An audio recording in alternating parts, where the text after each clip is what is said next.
Design thinking. तो यहाँ पर हम समझने वाले हैं, बेसिकली हम डिजाइन थिंकिंग के बारे में समझेंगे कि आखिर डिजाइन थिंकिंग होते क्या है। तो आइए टॉपिक को स्टार्ट करते हैं जल्दी से। डिजाइन थिंकिंग क्या है? इसमें जनरली हम क्या करते हैं, डिजाइनिंग का काम करेंगे, वो भी कैसे, सोच करके, तभी इसका नाम क्या पड़ा, डिजाइन थिंकिंग। तो बेसिकली इसमें क्या होते हैं कि ये एक human centre, iterative and non linear approach है।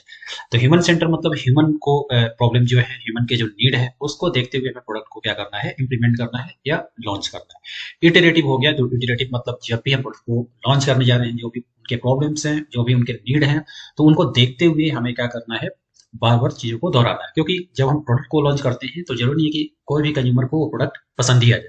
तो इसलिए हमें वहां पे क्या करना होता है, उसके सैंपल बनाने होते हैं, और सैंपल बनाने के बाद फिर बार बार हमें उसे क्या करना है, फीडबैक लेना है। और उसमें से जो भी सैंपल परफेक्ट आएगा उसके हिसाब से हमें क्या करना है, उसे फाइनल प्रोडक्ट में कन्वर्ट कर देना है। तो ये सब चीज तो तभी होगा जब ह्यूमन के प्रॉब्लम या ह्यूमन के जो नीड हो गए और उनके अकॉर्डिंग जब हम अपने प्रोडक्ट को डेवलप कर पाएंगे।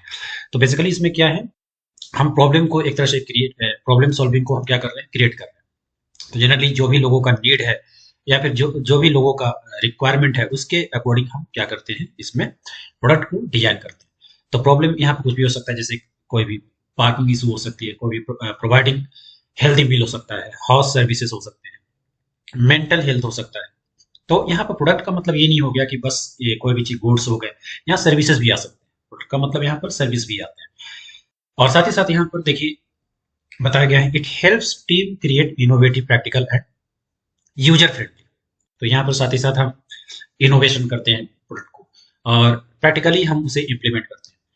फिर यहाँ पर आपको यह समझना है कि इन्वेंशन और इनोवेटिव में क्या अंतर है। एक टर्म होता है इनोवेशन और एक टर्म होता है इन्वेंशन। तो इन्वेंशन हो गया कि जब कोई भी प्रोडक्ट को आप क्या कर रहे हो, शुरुआती तौर पर आप उसे लॉन्च कर रहे हो, मतलब एक ऐसा प्रोडक्ट जो मार्केट में पहले कभी आया नहीं। और इनोवेशन क्या होता है, इनोवेशन जैसे कि आप उसमें कोई नया फीचर्स, आप उसमें कुछ नया अपडेशन, कुछ नया टेक्नोलॉजी का आप उसमें क्या करते हो, यूज करते हो, तो उसे हम इनोवेशन बोलते हैं। जैसे एग्जांपल बताता हूँ, एक जैसे कि एग्जांपल हो गया कि जैसे सपोज कि किसी साइंटिस्ट ने एक मोबाइल फोन का क्या किया, इन्वेंशन कर दिया। मतलब वो मोबाइल फोन जो है मार्केट में फर्स्ट टाइम आया, उससे पहले ये मोबाइल फोन कभी नहीं आया था। फिर बाद में जो है उसमें क्या की गई, ऐप डेवलप की गई, ऐप डेवलप की गई, फिर कैमरा डेवलप किया गया, रैम कितना लगेगा, वो सब चीज़ों को इम्प्लीमेंट किया गया। साथ ही साथ उसमें टच स्क्रीन रहेंगे। तो ये क्या हो गए, एक तरह से इनोवेशन हो गया। इन्वेंशन मतलब कोई भी प्रोडक्ट जब पहली बार आ रहा है, इनोवेशन क्या हो जाएंगे, जब उसमें कोई आप नया अपडेशन, कोई नया फीचर्स आप इम्प्लीमेंट करते हो। अब इनके कुछ डिजाइन थिंकिंग के कुछ स्टेजेस होते हैं, जैसे कि पहला स्टेजेस में आते हैं पिथाइजिंग, फिर आते हैं डिफाइनिंग, फिर आइडिटेटिंग, फिर प्रोटोटाइपिंग, फिर टेस्टिंग। टेस्टिंग जो हो गए यहाँ पर लास्ट स्टेज है। तो हम यहाँ पे क्या करेंगे, इन सारे स्टेजेस को समझने वाले हैं। तो सबसे पहले हम यहाँ पे समझने वाले एम्पैथाइजिंग क्या है। तो यहाँ पर उससे भी पहले जो टर्म्स आपने देखे थे, तो उनको हम जल्दी से समझ लें। पहला टर्म है ह्यूमन सेंटर। तो जो भी प्रोडक्ट आप लॉन्च कर रहे हो, ह्यूमन के नीड और रिक्वायरमेंट को देखते हुए ही हमें लॉन्च या इनोवेशन करना है। सेकंड हो गया इटरेटिव, मैंने बताया था। तो इसमें आपको बार बार ट्राई करते रहना है, सैंपल बनाना है। सैंपल के थ्रू आपको क्या क्या करना है, वहां पर लर्न करना है कि बेस्ट प्रोडक्ट लोगों के लिए क्या रहेगा। तो try, learn, improve and repeat, मतलब बार बार आपको रिपीट करना है, और तब तक रिपीट करना है जब तक कि एक बेस्ट प्रोडक्ट एंड यूजर्स के लिए डेवलप ना हो जाए। फिर आता है कोलैबोरेटिव। तो कोलैबोरेटिव में सिंपल बात है, हमें लेवरेज करना है, leverage diverse perspective to generate stronger idea. तो जो भी हमारे आइडियाज हैं, जो भी हमारे थिंकिंग है, जो भी एबिलिटीज हैं, तो उसे हमें क्या करना है, उसे लेवरेज करना है, मार्केट में उसे डाइवर्सिफाई करना है। और साथ ही साथ एक्शन ओरिएंटेड, फिर फाइनली हमें उसके लिए एक्शन लेना है। तो यहाँ पर देखिए एक टर्म आप देख रहे होंगे, फोकस ऑन क्रिएटिंग प्रोटोटाइप। तो फोकस ऑन क्रिएटिंग प्रोटोटाइप, तो ये प्रोटोटाइप का मतलब क्या होता है, प्रोटोटाइप का मतलब हो गया, जैसे मैंने थोड़ी देर पहले बताया था, कि कोई भी प्रोडक्ट जब आप बनाने जा रहे हो उससे पहले उस प्रोडक्ट का हमें सैंपल बनाना है। तो सैंपल बनाने से क्या होता है कि उस प्रोडक्ट के कॉस्ट, टाइम और एनर्जी कम लगते हैं। क्योंकि जब आप फाइनल प्रोडक्ट बनाओगे तो जाहिर सी बात है उसमें ज़्यादा कॉस्ट लगेगा, तो उसमें आप हाई क्वालिटी मटेरियल्स का यूज करोगे। तो सैंपल्स यूज करने से क्या होते हैं कि पहले लोगों को वो प्रोडक्ट पसंद आ भी रहा है कि नहीं, ठीक है। तो इसके तौर पर हम क्या करते हैं, एक प्री प्रोडक्ट को लॉन्च करते हैं मार्केट में। क्यों?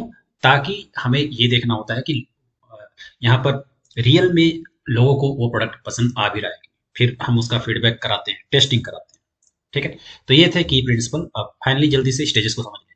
तो जो थिंकिंग डिजाइन है, सबसे पहले स्टेज आती है इसमें इम्पेथाइजिंग। तो एम्पैथाइजिंग यहाँ पर इसका मतलब क्या हो जाता है, तो यहाँ पर हमें ऑब्जर्वेशन करना है, एंगेजमेंट करना है, इंटरव्यू करना है क्वेश्चनर के थ्रू, मतलब लोगों को कैसा प्रोडक्ट चाहिए, उनकी रिक्वायरमेंट क्या है, और क्या क्या प्रॉब्लम जो है आज के सिनारियो में हो सकता है, उसके रिगार्डिंग हमें प्रोडक्ट को क्या करना है, इम्प्लीमेंट या लॉन्च करना है। उनके नीड्स प्रॉब्लम्स को समझना है, और साथ ही साथ उसके हिसाब से जो शेप एंड डिजाइनिंग हम करते हैं प्रोडक्ट का, मेनली हम उसके थ्रूली हम करें। फिर नेक्स्ट स्टेज आता है डिफाइन। तो डिफाइन में यहाँ पर क्या होगा, मतलब एक तरह से हम जो भी प्रॉब्लम लोगों का हमने देखा, तो उसे फाइनली हम उस प्रॉब्लम को आइडेंटिफाई करेंगे, मतलब उनकी आखिर रियल प्रॉब्लम क्या थी। पहले हमने क्या किया, एक तरह से प्रॉब्लम को गैदर किया, इंफॉर्मेशन को एक तरह से गैदरिंग का काम कर लिया, ऑब्जर्वेशन के थ्रू, क्वेश्चन के थ्रू, इंटरव्यू के थ्रू। फिर फाइनली हम उस प्रॉब्लम को आइडेंटिफाई करेंगे कि आखिर रियल में वो प्रॉब्लम है क्या, तो इसे हम क्या बोलते हैं, डिफाइन स्टेज। तो उस चीज को हम क्या कर लेंगे, जो भी रियल प्रॉब्लम है उसे हम क्लियरली फ्रेम कर लेंगे। It's about turning messy user insight into focused human center problem के साथ, मतलब ह्यूमन सेंटर के प्रॉब्लम को देखते हुए हम प्रॉब्लम को यहाँ पे फाइनली क्या करते हैं, आइडेंटिफाई और डिफाइन करते हैं। नेक्स्ट क्या आता है, आइडिएट। तो आइडिएट में जनरली यहाँ पे क्या होते हैं, ब्रेन स्टॉर्मिंग करेंगे। अब यहाँ पर जो भी प्रॉब्लम हमने आइडेंटिफाई किया है उसे अब हम फाइनली क्या करने जा रहे हैं, उसे हम एक तरह से आइडियाज में कन्वर्ट करने जा रहे हैं। तो आइडियाज में कन्वर्ट करने का मतलब क्या है, बहुत तरीके से वहां पर हम ब्रेन स्टॉर्मिंग करेंगे, माइंड मैपिंग भी हम यहाँ पे करेंगे, क्योंकि जैसे देखिए माइंड मैपिंग मैंने दिखाया यहाँ पर नहीं है, लेकिन यहाँ पे हम माइंड मैपिंग भी करते हैं। इसके यहाँ पर एक टेक्निक होता है, तो वो कभी नेक्स्ट टॉपिक में मैं समझा दूंगा, तो वो भी एक आइडिया जनरेशन का ही पार्ट है। तो ब्रेन स्टॉर्मिंग में हम जनरली क्या करते हैं, मतलब वहां पर लॉजिकली हम सोचते हैं कि ये प्रोडक्ट हम लॉन्च किस तरह से कर सकते हैं, कितना कॉस्ट लगेगा, कैसी क्वालिटी होगी। तो इस तरह से हम क्या कर रहे हैं, ब्रेन स्टॉर्मिंग करते हैं। माइंड मैपिंग में क्या होता है, वो एक तरह से क्रिएटिव थिंकिंग हो गया, मतलब छोटे फिगर के थ्रू हम उसमें क्या कर रहे हैं, आइडियाज को एक तरह से डिस्क्राइब कर रहे हैं। तो ये होते हैं आइडिएट करना। तो बहुत तरीके से आप आइडिएट कर सकते हो। और नेक्स्ट आते हैं आपके प्रोटोटाइप। तो प्रोटोटाइप ये काफी इंपॉर्टेंट स्टेज है, ये फोर्थ स्टेज होते हैं डिजाइन थिंकिंग के। तो इसमें जनरली हम क्या करते हैं, मैंने बताया था कि प्री प्रोडक्ट को हम लॉन्च करने जा रहे हैं, मतलब उसमें हम एक सैंपल के थ्रू फाइनली जब हम जो भी रिसर्च कर रहे थे, इंटरव्यू कर रहे थे, उसके थ्रू हम क्या करेंगे, उस प्रोडक्ट को फाइनली हम मार्केट में लाने की कोशिश करेंगे। लेकिन वो प्रोडक्ट एंड यूजर्स के लिए वो फाइनल प्रोडक्ट नहीं होगा, ये आपको ध्यान रखना है, वो प्री प्री प्रोडक्ट होगा। प्री प्रोडक्ट कहने का मतलब उसमें जो रॉ मटेरियल्स होंगे तो काफी सिंपल होगा। जैसे मान लीजिए कोई मोबाइल फोन हो गया, मोबाइल फोन अगर हमें मार्केट में दिखाना है तो सिंपली हम कोई पेपर से हम बना सकते हैं, या फिर कोई लकड़ी वगैरह वुड का यूज करके हम उस मोबाइल का सैंपल को मार्केट में दिखा सकते हैं। और फिर हमें लोगों से क्या करना है, फीडबैक लेना है कि ये प्रोडक्ट क्या सही रहेगा अभी कि नहीं। हमें उनसे पूछना है कि क्या ये प्रोडक्ट आपको पसंद आएगा कि नहीं, जब हम इसे रियल लाइफ में जब इस प्रोडक्ट को हम फाइनली जब बनाएंगे। तो अगर लोगों का फीडबैक सही होता है तो फाइनली उस प्रोडक्ट को लॉन्च कर दिया जाता है। तो बेसिकली यहाँ पर क्या होता है, प्रोटोटाइप में यहाँ पर लो कॉस्ट लगते हैं, लो टाइम, लो एनर्जी लगते हैं, और मेनली ये हमें सैंपल के लिए, मतलब मेनली फीडबैक और टेस्टिंग के लिए ये हम प्रोटोटाइप करते हैं। और लास्ट आ जाते हैं टेस्टिंग। तो जब हमने उस प्रोडक्ट को यानी प्री प्रोडक्ट को बनाया, तो फाइनली अब लोगों से हमें फीडबैक लेना होता है। फाइनली हमें ये देखना होता है कि लोगों को भी वो प्रोडक्ट पसंद आ रहा है कि नहीं। अगर पसंद आ गया तो क्या करेंगे, हम उस प्रोडक्ट को लॉन्च कर देंगे। और पसंद नहीं आया तो फिर हम क्या करेंगे, फिर से हम उसे रिपीट करेंगे, बार बार उसे एक टेस्ट करेंगे। जैसे कि आपने यहाँ पर देखा था ये वाले स्टेज में, तो इटरेट, तो यहाँ पर ट्राई करेंगे, लर्न करेंगे, इम्प्रूव करेंगे और रिपीट करेंगे। तो ये बार बार हमें दोहराना है, तब तक दोहराना है जब तक कि वो प्रोडक्ट लोगों को पसंद आ जाए। उसके बाद कुछ एग्जाम्पल्स देख लेते हैं डिजाइन थिंकिंग के, जैसे कि एप्पल्स। तो एप्पल ने भी ये काम किया था। तो सबसे पहले इसने प्रॉब्लम को आइडेंटिफाई किया, प्रॉब्लम को इंटरव्यू के थ्रू लोगों से समझा, फिर फाइनली उसे क्या किया, आइडिएट किया, ब्रेन स्टॉर्मिंग किया, माइंड मैपिंग किया गया, और फिर उसकी सैंपल वगैरह बनाई गई। तो यहाँ पर प्रॉब्लम जैसे क्या क्या हो सकते हैं, कि जैसे कि लोगों को लाइट फोन चाहिए, टच स्क्रीन चाहिए, नया फीचर्स चाहिए, विंडोज चाहिए। तो ये प्रॉब्लम को साइंटिस्ट ने समझा, और फाइनली साइंटिस्ट और इंजीनियर्स ने इस प्रोडक्ट को लोगों के लिए लॉन्च कर लिया, और लोगों को भी इसके सैंपल काफी ज्यादा पसंद आए। तो ये बेस्ट एग्जांपल हो गए एप्पल यानी आईफोन।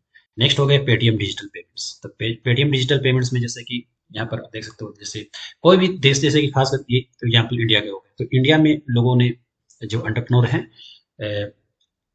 तो दीपेंद्र इनका कोई नाम है जैसे समथिंग लाइक, तो एक बार आप इसे सर्च कर लीजिए। तो यहाँ पर उन्होंने समझा कि लोगों का आखिर असली प्रॉब्लम क्या है। यहाँ पर लोग एक तरह से कैश इकोनॉमी का ज़्यादा यूज़ कर रहे हैं, जिससे कि लोगों को काफ़ी समस्या आते हैं नोट को एक्सचेंज करने में। तो उन्होंने प्रॉब्लम को आइडेंटिफाई किया और साथ ही साथ उन्होंने ये दिमाग लगाया कि हमें क्या करना है, अब डिजिटल इकोनॉमी क्रिएट करना है, जिसके थ्रू क्या होंगे कि लोग क्यूआर कोड्स के थ्रू या फिर जो भी यूपीआई वगैरह होते हैं तो उसके थ्रू अपना पेमेंट को ऑनलाइन कर सकते हैं। और ये आइडिया जो है लोगों को काफ़ी ज़्यादा पसंद आया और फाइनली पेटीएम को ऑनलाइन मार्केट में लॉन्च कर दिया गया। तो ये थे डिजाइन थिंकिंग, और डिजाइन थिंकिंग के अपने स्टेजेस और एग्जांपल्स देख लिए। तो आज के वीडियो में इतना ही। नेक्स्ट वीडियो में हम समझेंगे बेस्ट टॉपिक के साथ। तो आज के लिए इतना ही। Thank you.